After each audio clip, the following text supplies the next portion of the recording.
Video like जरूर कर लीजिए और ऐसे वीडियो लगातार फ्री में पाने के लिए चैनल को तुरंत सब्सक्राइब कर लीजिए और बेल आइकन को जरूर टैप कर लीजिए ताकि आगे भी सारे वीडियो आपको मिलते रहे। यूट्यूब में फॉलो करते हैं तो प्लीज ये वाला फ्री टेलीग्राम चैनल जरूर ज्वाइन कर लीजिएगा। सारे नोटिफिकेशन सारे अपडेट यहीं पे आते हैं, ध्यान रखिए।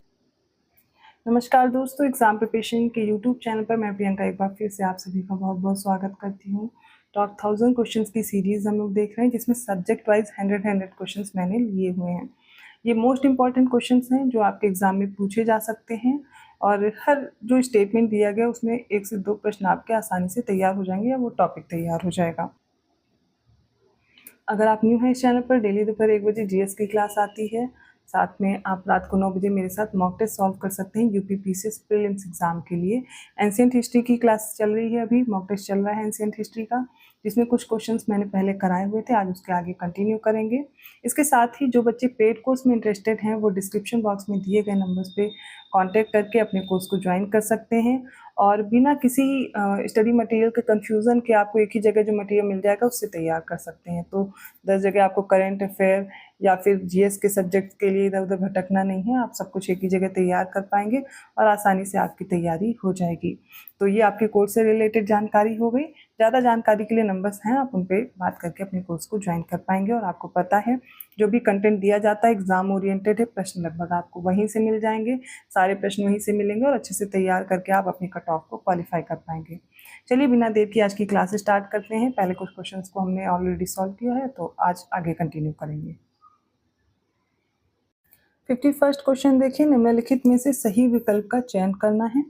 कुछ स्टेटमेंट्स हैं आपके सामने। पहला है स्टेटमेंट ऋग्वेद का पहला और जो 10वां मंडल है वो नवीनतम है, ठीक है। सेकंड दिया गया वैदिक संस्कृति में बाल विवाह और पर्दा प्रथा जो है वो प्रचलन में नहीं था। थर्ड है वैदिक काल में आजीवन अविवाहित रहने वाली महिलाओं को अमाजु कहा जाता था।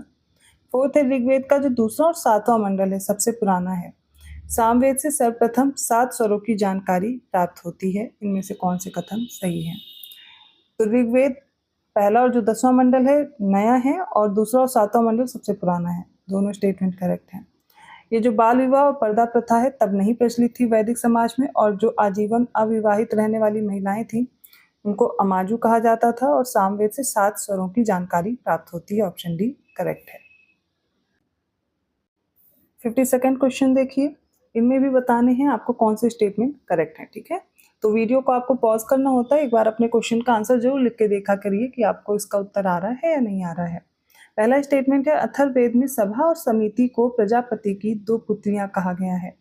सेकंड है यजुर्वेद में सर्वप्रथम राजसूय तथा वाजपेयी यज्ञ का उल्लेख मिलता है। थर्ड है सामवेद का उपवेद है गंधर्व वेद। और फोर्थ है ऋग्वेद में पुरुष देवताओं की प्रधानता है तथा इंद्र का वर्णन सर्वाधिक 200 बार हुआ है। इनमें से कौन सा कथन सही है? तो देखिए, अथर्ववेद में सभा और समिति ये प्रजापति की 2 पुत्रियां कही गई हैं। यजुर्वेद में सबसे पहले राजसूय और वाजपेयी यज्ञ का उल्लेख मिलता है। अगला सामवेद का उपवेद, तो वो हो जाएगा गंधर्व वेद। ऋग्वेद में पुरुष देवताओं की प्रधानता है, सत्य है, और इंद्र का सबसे ज्यादा बार वर्णन हुआ है, ये भी सही है। लेकिन फिर भी ये कथन गलत है। क्यों गलत है? क्योंकि सर्वाधिक बार अर्थात 250 बार इनका वर्णन हुआ है, इसलिए गलत हो जाएगा कथन। तो ध्यान रखना है कहाँ पर हम लोग गलती कर सकते हैं, इसलिए ऑप्शन ए करेक्ट होगा। 53rd क्वेश्चन है, निम्नलिखित में से सही विकल्प चुनना है। एंशिएंट नेम दिए गए हैं रिवर्स के और उनके मॉडर्न नेम भी हैं, ठीक है। अस्किनी, विपाशा, परुष्णी, वितस्ता दिया गया है।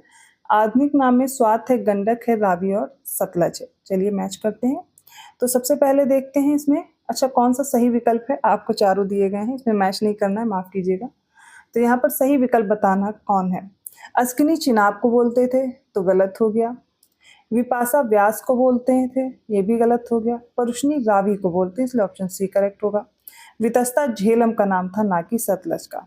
तो सतलज का जो प्राचीन नाम है वो क्या याद रखेंगे? शतुद्री याद रखिएगा, ठीक है। गंडक का प्राचीन नाम सदानीरा था। स्वात सुवास्तु बोलते थे, ठीक है। एक बार फिर से देख लीजिए, अस्किनी चिनाब हो जाएगा, विपाशा व्यास, परुष्णी रावी, वितस्ता झेलम, सुवास्तु स्वात, सदानीरा गंडक थी, शतुद्री सतलज। अगर आपको नहीं याद है तो वीडियो स्लो करके नोट कर लीजिएगा, ठीक है। याद रखना इंपॉर्टेंट है क्योंकि 54th क्वेश्चन देखिए, बौद्ध संघ के पदाधिकारियों के संबंध में गलत विकल्प का चयन करना है। एक कोई गलत है, और ऐसे प्रश्न बहुत पूछे जाते हैं एग्जाम में। आर्मिक क्या था? निर्माण और वास्तुकला से संबंधित अधिकारी था।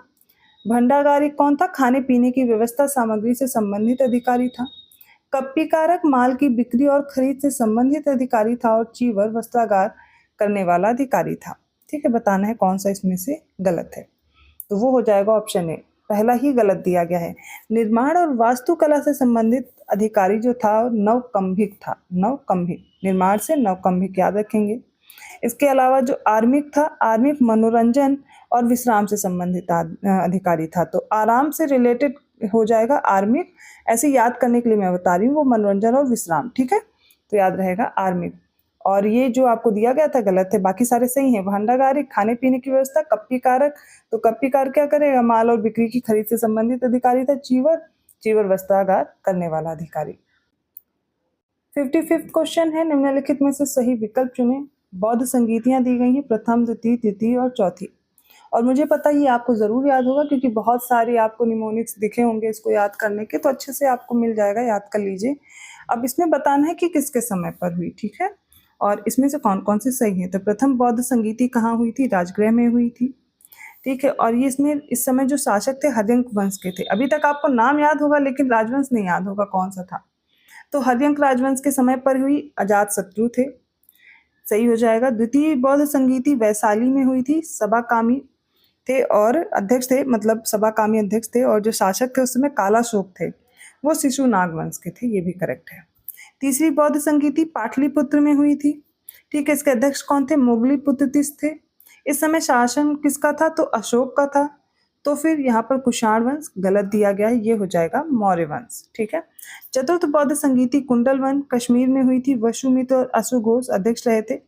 तो इसमें याद रखना है कि शासन किसका था? वो कनिष्क का था और वो कुषाण वंश के थे। मौर्य वंश गलत दिया गया है। राइट आंसर क्या चूज करेंगे फिर? पहला और दूसरा सही, इसलिए ऑप्शन ए करेक्ट हो जाएगा। 56 क्वेश्चन देखिए, निम्नलिखित में से गलत विकल्प का चयन करें। ऑप्शन ए है, उत्खननों के आधार पर पता चला है कि प्राचीन श्रावस्ती का नगर विन्यास अर्धचंद्राकार था। यह चंपा बुद्ध काल का सबसे बड़ा तथा शक्तिशाली गढ़ राज्य था।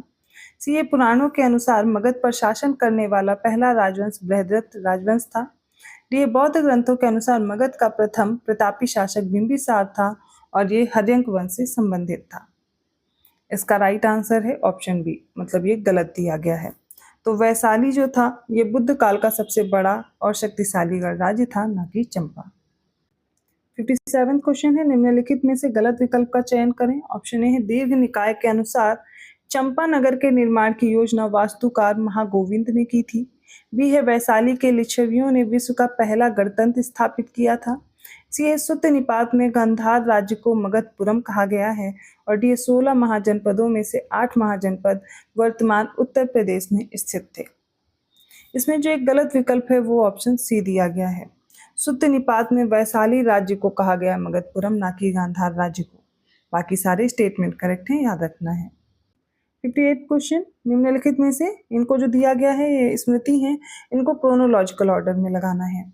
याज्ञवल्क्य स्मृति, नारद स्मृति, पाराशर स्मृति और बृहस्पति स्मृति को। ठीक है, तो यहाँ पर आप देखेंगे याज्ञवल्क्य स्मृति, इसका जो समय है वो 100 ईसा पूर्व से 300 ईस्वी है। 100 ईसा पूर्व से 100 BC से 300 AD। ठीक है। अब नारद स्मृति की बात करें तो 300, ये इसको याद रखिएगा, नारद स्मृति को 300 BC से 400 AD के बीच। और पाराशर स्मृति, इसको याद रखेंगे तो पाराशर का समय हो जाएगा 300 BC से 500 AD। बृहस्पति स्मृति की बात करूं तो 300 BC से 500 AD इसका भी है। ठीक है, पाराशर और ये जो आपने पढ़ा है क्या नाम है, बृहस्पति स्मृति। ठीक है, इनका समय आप देख रहे हैं लगभग एक ही है।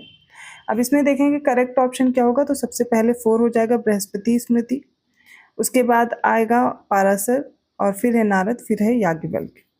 राइट आंसर ऑप्शन ए हो जाएगा अगर क्रोनोलॉजिकल ऑर्डर में लगाएंगे तो।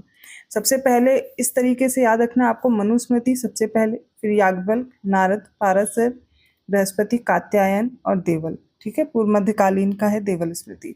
राइट आंसर है ऑप्शन ए। 59th क्वेश्चन है, ब्रह्म सूत्र में 8 प्रकार के विवाहों का वर्णन मिलता है, इसके संबंध में सही विकल्प का चयन करें। ऑप्शन ए है असुर विवाह, इसमें कन्या का पिता वर को कन्या का मूल्य देकर अपनी कन्या को उसे बेच देता था। बी है पिशाच विवाह, इसे प्रेम विवाह कहा जाता था। सी है गंधर्व विवाह, इसे अपहरण विवाह भी कहा जाता था। डी है राक्षस विवाह, जबरदस्ती और बलात्कार आदि करके किया गया विवाह था। तो ब्रह्मसूत्र में 8 प्रकार के विवाहों का वर्णन मिलता है, जिसमें करेक्ट कौन सा है, आपसे सही विकल्प पूछा है, वो ऑप्शन ए हो जाएगा असुर विवाह। ठीक है, बाकी सारे गलत दिए गए हैं। तो पिशाच विवाह, ये आप ऑप्शन डी से इसको मैच कर देंगे।